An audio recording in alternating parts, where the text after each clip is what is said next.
Բարև ձեզ, եթերում մամուլի ակումբ հավելվածի հերթական թողարկումն է։ Այն վարում ենք հերթագայությամբ եւ այսօր այն վարելու եմ ես, Առավոտ օրաթերթի թղթակից Աննա Իսրայելյանը։ Մենք զրուցելու ենք նախընտրական քարոզարշավի լուսաբանման մասին եւ այսօր հյուրընկալել ենք Երևանի մամուլի ակումբի նախագահ Բորիս Նավասարդյանին, Ժամանակ Երևան օրաթերթի պատասխանատու Այդին Մորիկյանին եւ Կենտրոն հեռուստաընկերության մեկնաբան Պետրոս Ղազարյանին։ Պարոն Նավասարդյան, հունվարի 30-ին հրապարակվեց ԵԱԿԺՄ-ի դիտորդական առաքելության առաջին միջանկյալ զեկույցը, որում առկա էին նաև տվյալներ իրենց իրականացրած հեռուստաեթերի եւ տպագիր լրատվամիջոցների մոնիտորինգի վերաբերյալ։ Արձանագրվել է մոտավորապես նույն պատկերը, ինչ ժամանակին արձանագրում էր Երևանի մամուլի ակումբը, այսինքն այն է, որ կա բևեռացված լուսաբանում Սերժ Սարգսյանին հեռուստաընկերությունների մեծամասնությունը հատկացնում է իր եթերաժամանակի գերակշիռ մասը եւ ներկայացնում իրեն բացառապես դրական կամ չեզոք լույսի ներքո, իսկ Լևոն Տեր-Պետրոսյանի մասին բացառապես բացասական պարբերաբար շեշտադրումներով են անդրադառնում։ Եվ նաև նշված էր, որ վարչապետ Սերժ Սարգսյանի պաշտոնական գործունեությունը ավելին է, քան կարելի էր անգամ ողջամիտ համարվել։ Եթե արձանագրվում է նույն պատկերը, ձեր կարծիքով էլ ինչի էին եւ նույն վարչապետ Սերժ Սարգսյանը եւ ազգային ժողովի նախագահ Տիգրան Թորոսյանը կասկածելի դիտում Երևանի մամուլի ակումբի արհեստավարժությունը, լուսաբանման, այսպես ասած, մեթոդաբանությունը եւ այլն։ Ինձ թվում է իրականում ոչ մեկ այն մարդկանցից, որոնք քիչ թե շատ ծանոթ են մեր գործունեության հետ, չեն կասկածում, որ ցանկացած հետազոտություն, որ մենք անում ենք օբյեկտիվ է եւ բավարար պրոֆեսիոնալ հիմքերի վրա դրված, հարցը երևի մի քիչ այլ տեղ է, որ եթե ինչ-որ բացասական բան է հնչում մեր իշխանությունների հետ կապված կամ մեր ինստիտուտների, ժողովրդավարական ինստիտուտների գործունեության հետ կապված, ապա անմիջապես հետևում է պատասխան, հետևում է ժխտում եւ դա գալիս է երևի նրանից, որ ընդհանրապես քննադատական խոսքը մեր մոտ ընդունելի չէ եւ ցանկացած կազմակերպություն, կառույց, որը հանդգնում է քննադատել ինչ որ զարգացումներ Հայաստանում կապված ժողովրդավարական բարեփոխումների հետ, անմիջապես հայտարարվում է ոչ օբյեկտիվ, ոչ պրոֆեսիոնալ եւ փորձում են շատ բարձր մակարդակով, դուք նշեցիք երկու անունը, բայց անունները շատ են, ես կարող եմ լրացնել այստեղ նաեւ Կենտրոնական ընտրական հանձնաժողովի նախագահի անունը, կարող եմ ավելացնել Պետաիրավական հանձնաժողովի նախագահ խորհրդարանի Դավիթ Հարությունյանին եւ այլն, ներգրաված են այդ գործում նաեւ մի շարք հնազանդ լրատվամիջոցների ղեկավարներ եւ հասարակական կառույցներ, այսինքն այդպես զանգվածային եւ կազմակերպված արշավ է փաստորեն տեղի ունենում, բայց ինձ թվում է այդ բոլորը ժամանակավոր երևույթներ են, իսկ ազնիվ եւ պրոֆեսիոնալ աշխատանքը միշտ իր տեղը եւ իր գնահատականը ստանում է եւ ԵԱՀԿ դիտորդների այս վերջին տեղեկությունները ապացուցում են, որ եթե գործը արվում է անկաշկանդ եւ անաչառ, ապա այն չի կարող այլ արդյունքներ տալ։ Այլ արդյունքների մասին այնուամենայնիվ կան վկայակոչումներ, հենց այս շաբաթ Եվրոպայի խորհրդի խորհրդանական վեհաժողովի նախընտրական առաքելությանը Ջոն Պրեսկոտի գլխավորությամբ ընդունելու ժամանակ Եվրոպայի խորհրդի խորհրդանական վեհաժողովում մեր պատվիրակության անդամ Ավետ Ադոնցը պնդեց, թե այդ մեղադրանքները, որ անհավասար եթերաժամ է տրամադրվում ընդդիմությանը, ճիշտ չեն, քանի որ ուսումնասիրությունները ցույց են տալիս, որ ընդդիմության որոշ թեկնածուներ ավելի մեծ եթերաժամանակ ունեն, քան իշխանության թեկնածուն։ Պարոն Ղազարյան, ձեզ հայտնի է արդյոք նախագահի մամուլի քարտուղար Վիկտոր Սողոմոնյանից բացի, նրա անցկացրած դիտարկումից բացի, կա որևէ այլ անձ կամ կազմակերպություն, որ արձանագրել է նման տվյալներ, նման արդյունքներ։ Ճիշտ ասած, ես չէի ուզենա, որպեսզի մենք մեր մամուլի հեռուստատեսության նկատմամբ, կարծիքը ծավալենք միայն այդ չափանիշներով, այս մոնիտորինգը, այն մոնիտորինգը, այս մոնիտորինգի դեմ, այս մոնիտորինգը եւ այլն եւ այլն։ Շատ լավ, իսկ ձեր ուղղակի երբ որ դիտում եք, երբ որ դիտում եմ, ես կարող եմ մի բան ասել, որ այսօր հեռուստադիտողի, եթե հեռուստատեսության մասին է խոսքը, վստահությունը բավական ցածր է, ընդհանրապես հեռուստատեսության նկատմամբ։ ինֆորմացիայի աղբյուր լրատվական ծառայություններն են, բայց ընդհանուր առմամբ դա բավական ցածր է եւ դա միայն նախագահական ընտրությունների հետ կապված չի, դա ընդհանուր խնդիր է, որի մեջ նաև տեղավորվում է նախագահական ընտրությունները։ Իհարկե ցածր է վստահությունը, բայց մյուս կողմից էլ եթե նայում ենք եվրոպական չափանիշներով, հա, թե ինչ, այսինքն այն դասագրքային էթիկայի նորմերը, որ կան, որով պետք է լրատվությունը լուսաբանվի, մատուցվի, իհարկե չի համապատասխանում այդ չափանիշներն, եւ որ խնդիրներ կա, դա բոլոր մոնիտորինգ անողները նշում են, հա, բայց եթե ես ուզում եմ երկու ձևով նայենք այդ տեսակետից եւ նայենք հայմատության մեջ։ Եթե հայմատության մեջ նայենք, ասենք նույն 2003-ի լուսաբանման հետ, ինձ թվում է առավել եթերը առավել հավասարակշռված է։ Ձեր դիտարկումները դա ապացուցում են, թե ոչ։ Ну ես կարող եմ ասել հոկտեմբերից դեկտեմբեր ամիսների մինչև դեկտեմբեր ամիս ընկած ժամանակաշրջանը, երբ այսինքն այն արդյունքները, որ մենք արդեն ամփոփել ենք, հունվարի արդյունքները մի քիչ ավելի ուշ կլինեն, կարող եմ ասել, որ ոչ իհարկե չի բարելավել լուսաբանումը, եւ դա գալիս է նրանից, որ վերջի տարիներին, ասենք 2000-ից 3-ից հետո ընկած տարիներին ռազմավարությունը տեղեկատվական իշխանությունների որոշակիորեն փոխվել է եւ եթե մինչ այդ 90 թվականից սկսած մինչեւ 2003-ը ներառյալ հիմնական այսպես քարոզչությունը իշխանամետ ուժերի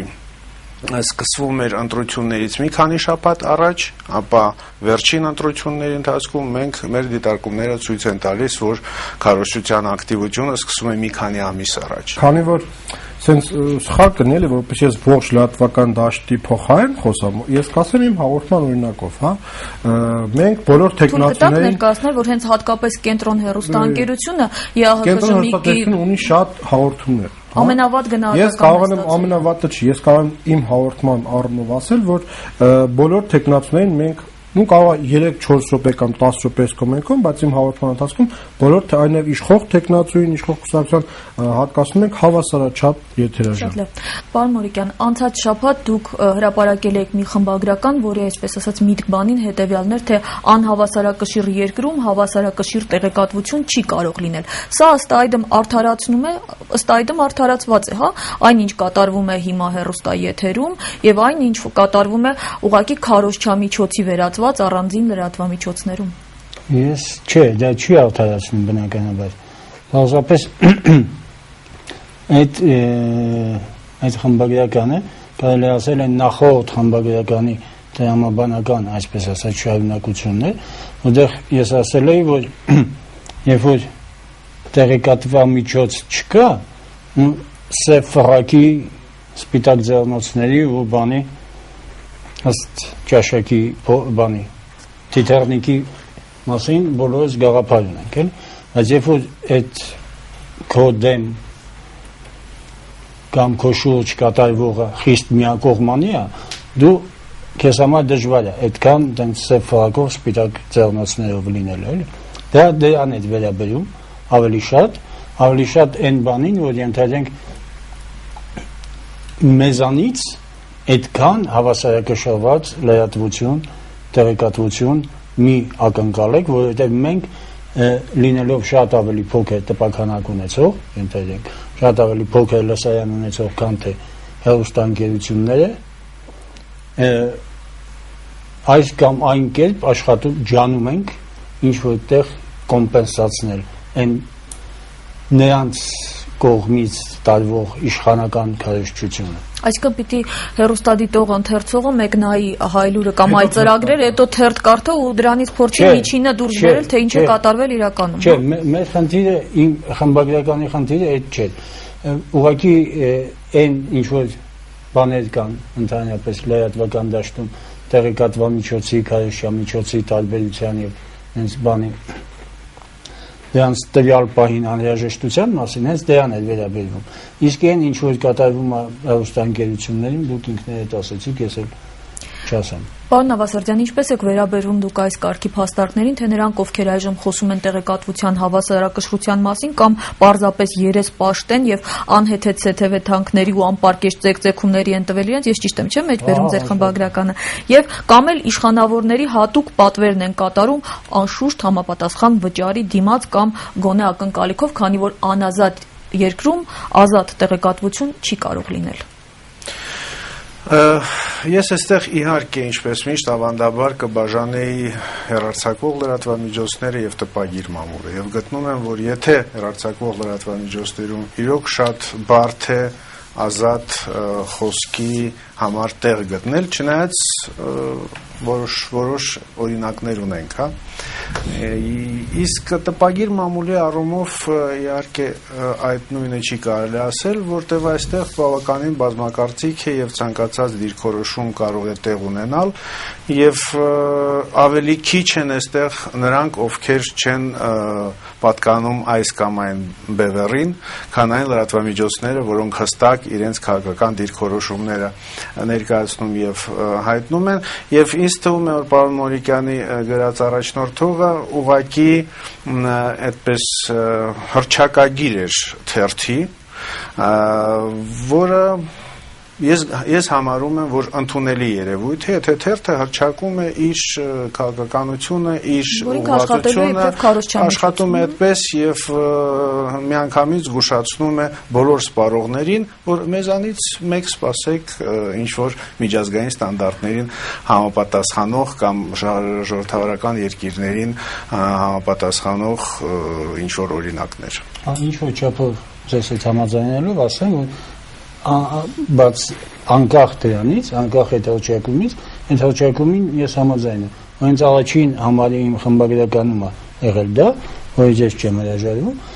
բայց անկախ այդ հռչակումից մենք աշխատանում ենք բոլոր տեխնացուներին հնարավորինս տալ։ Ու այն որ ենթադրենք Սերժ Սարգսյանը խուսափում է իր այդ մերոնց կամ մնացած լրատվամիջոցներին տանել, դա մեր մեղքը չի։ Մենք մեքենա ենք գտնում, մենք ուղարկում ենք մեր աղջիկներ են աշխատում, մեր աղջիկներին, խմբագրությունը հիմնականում աղջիկներ են աշխատում։ Մենք ուղարկում ենք մեր աղջիկներին, որոնք լուսաբանում ենք նաև թե Արտուր Բաղդասարյանի, թե Վահան Հովհաննիսյանի, թե Տիգրան Կարապետյանի, թե Վազգեն Մանուկյանի, այ վաղն էլ ենթադրենք Արամ Հարությունյանն է ինչ որ ասուլիս տալի։ Նրանք շատ ավելի պասիվ են տեղաշավ են վարում, քան թե Սերժ Սարգսյանն ու Լևոն Տեր-Պետրոսյանը։ Բազավոր մենք Լևոն Տեր-Պետրոսյանի կողմնակիցն ենք, բայց Սերժ Սարգսյանն էլ խուսափում է այդ բաներից։ Այդտեղ մեր մեղքը հաստատ չէ։ Հունվարի 20 Մենք լուսաբանեինք հաստատ դրականորեն չէիք լուսաբանից, չէ, մենք աշխատում ենք հնարավորինս չեզոք լուսաբանել։ Եթե ինչ-որ բան գտնում ենք, որ մեր վերաբերմունքը արտահայտում ենք բացասաբար, դա չենք դարձնում ամբողջի լեյտմոտիվը։ Այս բանն ասում ենք բացասաբար, բայց գոնե իր խոսքը, իր ասածը, իր ընդունելությունը, իրան ընդունելությունը տալիս ենք այնց ոնց որ կա։ Ուրեմն հունվարի 21-ից ինչ սկսվեց պաշտոնական քարոզարշավը, արդեն լրատվամիջոցները օրենքի համաձայն, մասնավորապես հեռուստաընկերությունները պարտավոր են հավասար ժամանակ տրամադրել նախագահի թեկնածուներին։ Ես հունվարի 28-ին չէի աշխատում Պետրոսիև, փորձում էի հեռուստաեթերից հետևել մարզային այցերին ու հասկանալ ինչ է կատարում։ Ասենք Սերժ Սարգսյանի այցից ես մոտավորապես ամբողջական պատկերացում ստացա, տվեցին նրա ծրագրային դրույթները։ Իսկ երբ խոսքը արդեն Լևոն Տեր-Պետրոսյանի այցի մասին էր, մի հեռուստաընկերություն ցույց տվեց, թե ինչպես էին իրեն դիմավորելուց, ինչ որ ասում վայ տանձ ու խնձորը մոռացանք, մյուսը շատ երկար ցույց տվեց, թե ինչպես է նա շարֆը կապում, այսինքն ձևական առումով այդ 1 րոպեն, որ պիտի իրեն հատկացված լիներ, լրացվեց, բայց դե բովանդակային առումով հավասարության մասին խոսելու ուղղակի խնդիր չկա։ Դուք այնուամենայնիվ ինչպես եք գնահատում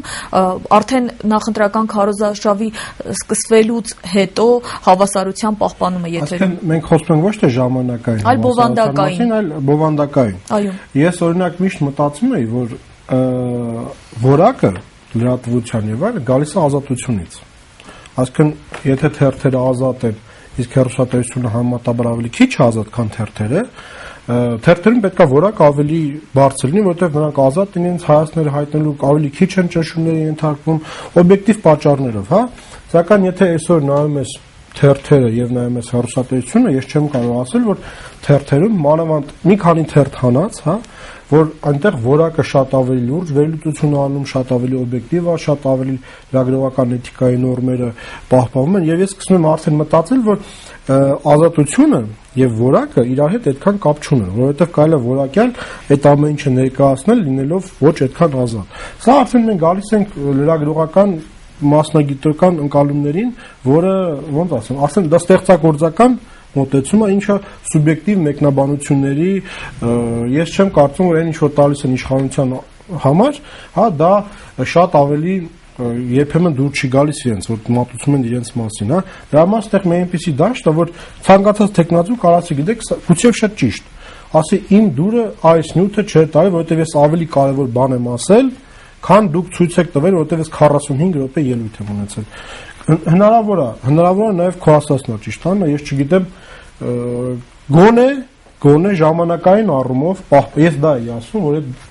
պարոն Ավասարոյանը չհամաձայնել է, ժամանակային առումով հավասարությունը պահպանվում է, սա ավելի առաջընթաց է, քան անցած նախագահական եւ անցած ընտրությունների ժամանակ։ Գոնե ձևական առումով ձևը կա, հույս ունեմ բովանդակությունը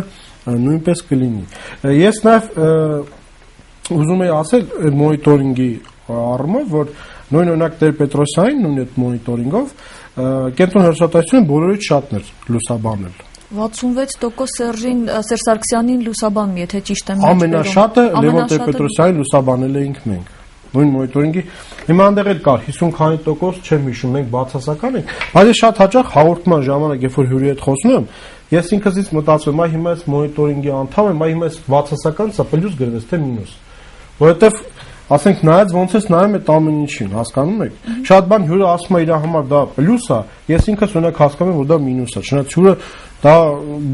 դրական դրա համար միշտ որակը արդեն ինչա ներկայացվել, եթե դա ակնհայտ չի, հա, ակնհայտ չեն ցույց տալիս 94 թվականի ցախ վառելը եւ այլն, դա պարզ է, հակաքարոզչություն է։ Բայց դա մի քիչ սուբյեկտիվ մեկնաբանության խնդիր է։ Երևանի մամուլի ակումբը հետևում է նաև բովանդակային կողմին, չէ՞, նաև այդպեսի դիտարկում է։ Եվ այս կապակցությամբ հետաքրքիր է ինչ արդյունքներ եք ստացել։ Օրինակ, ես էլի սեփական դիտարկումներս, եթե կարելի է հայտնեմ, ես ամենայն մանրամասնությամբ հեռուստաեթերից տեսնում եմ, թե այս կամ այն տեխնացուն, եթե ինչ որ բան ասում է Հայաստանի առաջին նախագահի հասցեին, ոնց է ամբողջությամբ եթեր հեռարձակվում 4, 5 եւ այլն ավելի րոպեներ շարունակ, իսկ եթերում արդյոք եղել են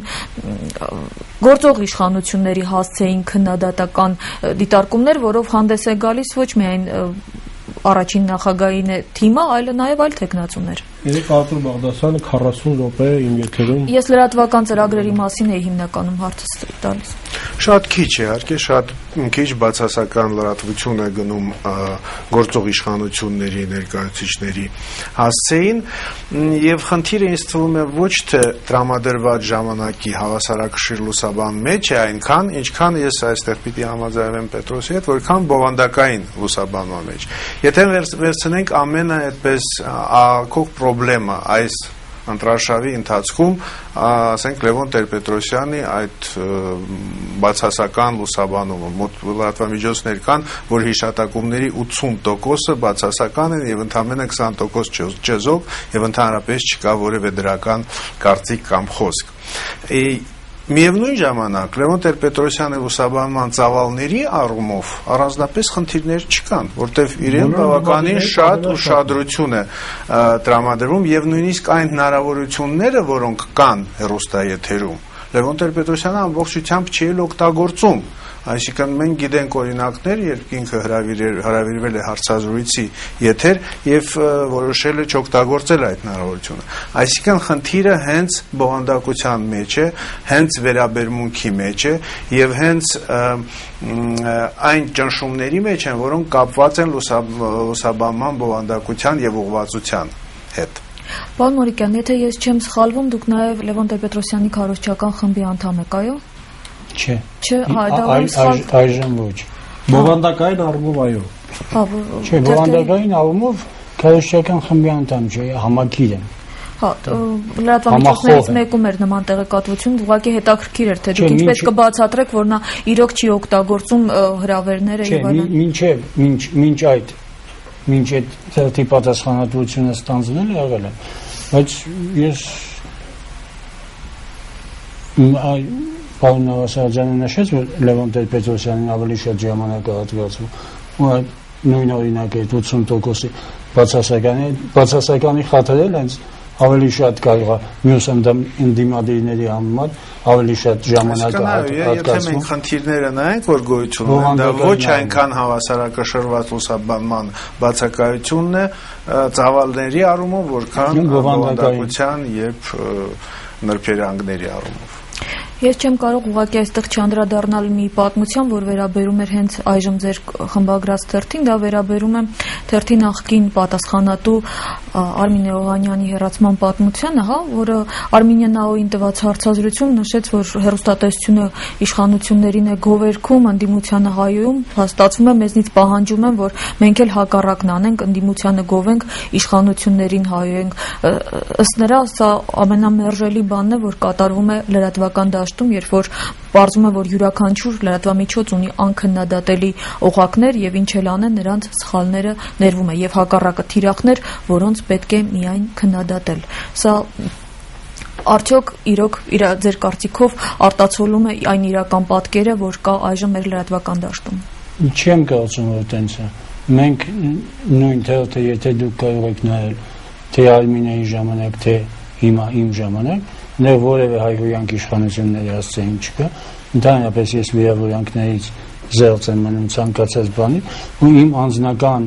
մոտեցումները այս կամ այն մարդու նկատմամբ երբեք հրապարակային չեն դարձնում։ Իմ անձնականը պահում եմ իմ։ Ես չեմ նաև մի բան ասեմ, որ Արմինեն որքանով ես տեղյակ եմ, չի հեռացվել աշխատանքից, իրեն առաջարկվել է վերադառնալ իր նախկին իրավական հարցերի պատասխանատուի պաշտոնին, ամեն դեպքում թերթի գլխավոր խմբագիրը այդպես ասում, ու հետո այն հանգամանքը, որ այդ թերթից այդ առումով դժգոհություն ա եղել, չեմ կարծում, որ համապատասխանում է իրականությանը։ Ես տեղեկացնեմ, որ այնուամենայնիվ իր կողմից պնդումներ եղան, որ ինքը հենց հեռացվել է մասնավորապես Լևոն Տեր-Պետրոսյանի հասցեին մի քանի ոչ նպաստավոր հրապարակումներ զտեղելու համար։ Ես բացառում եմ այդ հանգամանքը, բացառում եմ հիմնավորված 2007 թվականի դեկտեմբերի 22-ին, եթե հիշում եք, հիշեք, եթե չէ, դեռ դիսկերներ կան։ Լևոն Տեր-Պետրոսյանի համակիրների կոնգրեսում Լևոն Տեր-Պետրոսյանը իրեն համակրող լրատվամիջոցների շարքում նշել է ժամանակ Երևան թերթը։ Այսինքն, եթե Լևոն Տեր-Պետրոսյանը գոհ է եղել այդ թերթից, մնացած բոլոր հարցերը մեխանիկորեն վերանում են։ Որևէ մեկը Լևոն Տեր-Պետրոսյանի, եթե Լևոն Տեր-Պետրոսյանը գոհ եղել, մյուսը ինչի պետք է դժգոհ լինի Լևոն Տեր-Պետրոսյանի հասցեին ասված այս կամ այն խոսքից։ Ես մի հարցադրում եմ ուզում ուղղել, որ վերաբերում է ավելի շատ օրենսդրության, ընտրական օրենսգրքի համաձայն պիտի արգելվեր նախընտրական քարոզչության իրականացումը աշխատանքային պարտականությունները իրականացնելիս, այդպես է, չէ՞։ Սակայն այսօր, երբ վարչապետը չի գնացել արձակուրդ եւ բոլոր իրավաբանները փորձում են հիմնավորել, որ այդպես էլ պետք է լիներ, ինքը իր աշխատանքային պարտականությունները կատարելու ընթացքում շարունակում է քարոզել եւ հեռուստաընկերությունները եւ թերթերը, ընդհանրապես լրատվամիջոցները լայնորեն անդրադառնում են դրան։ Արդյոք չի ստացվում, որ հիմա ամբողջ մամուլը ներգրավված է այսպիսի մի ընտրախախտման, բավական ծավալուն ընտրախախտման մեջ։ Իրեք շատ նուրբ հարց է դա իրավական առումով եւ ես պիտի համաձայնվեմ ինչքան էլ դժգոհ լինեմ եղած իրավիճակով եւ մեր մոնիտորինգի արդյունքներով, պիտի ասեմ, որ իրավական առումով շատ բարդ է իրոք զատել քարոզչությունը զուտ ինչ որ ելույթների հետ, որոնք կապված են պաշտոնական դիրք զբաղեցնող մարդու կարծիքների արտահայտման եւ այլն։ Եվ երևի այդ հարցի լուծումը մի քիչ այլ տեղ է եւ ոչ թե դիտել դրանք զուտ որպես ընտրախախտում իրավական առումով, դա ինքնազսպման մեջ է, այսինքն այնքան պիտի զարգանա մեր մոտ քաղաքական մշակույթը, որպեսզի մարդիկ հասկանան, որ դա իրենց ձեռնտու չէ օգտագործել պաշտոնը քարոզչության ժամանակ ընտրություններից առաջ։ Եվ ինձ թվում է նույնիսկ այսօր մեր հասարակությունը այնպիսին է, որ հաստատ դրականորեն չի ընդունում դա։ Հաստատ դա նպաստավոր կարծիք հասարակության մեջ չի ձևավորում եւ այդ քաղաքական մշակույթի զարգացման մեջ եմ տեսնում եւ երկրորդը երևի ինչ որ պրակտիկայի մեջ, այսինքն պիտի լինեն մարմիններ, նույն կենտրոնական ընտրական հանձնաժողովը, որ կհամարձակվի ոչ թե իրավական process սկսել, ասենք վարչապետի դեմ, որքան ուղղակի մեկ հայտարարությամբ զգուշացնի, որ դա անցանկալի է, դա նորմալ քաղաքակիրթ ձև է, դա չի նշանակում հանդգնել, վիրավորել կամ, չգիտեմ, քննադատել երկրի ղեկավարներից մեկին, դա նշանակում է նորմալ քաղաքակիրթ երկխոսություն հասարակության եւ պետական համակարգի ներսում։ Քաղաքակիրթ երկրում արի։ Այս հարցի կարգավորումը սա շատ երկրներում կա, այսինքն եթե նախընտրական շրջանը, հա, այն պարտականությունները, որ բխում են որևէ պաշտոնյայի սահմանադրությունից գալիս են, դա պետք է լուսաբանվի։ Բայց եթե նա գնում ասեն գրադարան է բացում, պարտավորություն, որը սահմանադրությունը նրան չի ստիպում որպես իրավունք կամ գործ որ նա անի, դա կարելի է չլուսաբանել եւ այսպես զատել։ Ինչն է նրա պարտականությունը, պաշտոնական կարելի է չլուսաբանել, այլ արգելվում է լուսաբանել։ Կարելի է շատ հեշտ այդ հարցը լուծել, այդ պրակտիկան շատ կիրառվում է։ Ես ցանկանայի մի հարցին անդառնալ, որ կան լրատվամիջոցներ, որոնք կա ինչ-որ անքննադատելի մարդիկ թերթի առումով։ Ես կարծում եմ, որ սա մենակ Հայաստանում չի, ողջ աշխարհում կորպորատիվ շահը որևէ լրատվամիջոցի մոտ կա։ Այսինքն կա մի խումբ, մի մարդիկ, որոնց նրանք չեն քննադատում։ Վերսուամերիկյան, ռուսական, եվրոպական, հա, բոլորը ինչ-որ կորպորացիաների մեջ են, բոլորը ինչ-որ ֆինանսական խնդիրներ ունեն։ Ճիշտ է, դա մեր նման ագրեսիվ չի դրսևորվում, բայց կա ամբողջ խնդիրը նրա մեջ չի, որ կարծում եմ, թե ինչու չեն քննադատում, այլ խնդիրը նրա մեջ է, թե ինչպես են քննադատում։ Մեր մոտ քննադատությունը ոչ թե նրա համար է, որպեսզի դիմացինին փորձեն շտկել, փորձեն ցույց տալ քո առավելությունները դիմացինի նկատմամբ, այսինքն փորձել ցավալ այդ երևույթի համար, այլ ուղղակի գնում է դիմացինի ոչնչացում։ Քննադատում են, որպեսզի դիմացինը մահանա, ոչնչանա, հեռանա քաղաքական ասպարեզից։ Այլ մեր մոտ քննադատությունը այսօր հավասարվել է այդ ոչնչացմանը։ Դա ինձ թվում է ամենավատ բանն է եւ լրատվամիջոցները